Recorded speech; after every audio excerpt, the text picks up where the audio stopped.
निवडणुकांमध्ये जास्तीत जास्त मतदान व्हावं यासाठी उमेदवार आता प्रयत्न करतात। याच वेळेस आढळराव पाटील यांनी सुद्धा भावनिक साथ मतदारांना घातलेली आहे। ही माझी शेवटची निवडणूक आहे। शिवाजी आढळराव पाटील यांनी मतदारांना भावनिक साथ घातली आहे।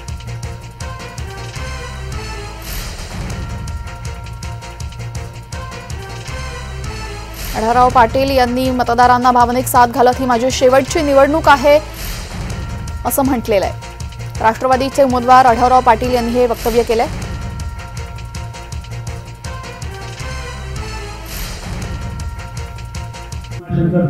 डीपीआर झालेला आहे, त्या सगळ्या गोष्टी होणार म्हणून तर सांगितलं। त्यासाठीच मला निवडून द्या आणि सगळी कामं करण्यासाठी ताकद द्या। ही कामं करण्यासाठी पाठपुरावा करण्याची जबाबदारी माझी राहील।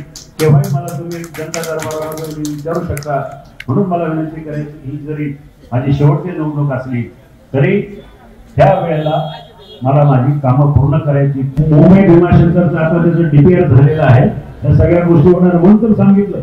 त्यासाठीच मला निवडून द्या आणि सगळी कामं करण्यासाठी ताकद द्या। ही कामं करण्यासाठी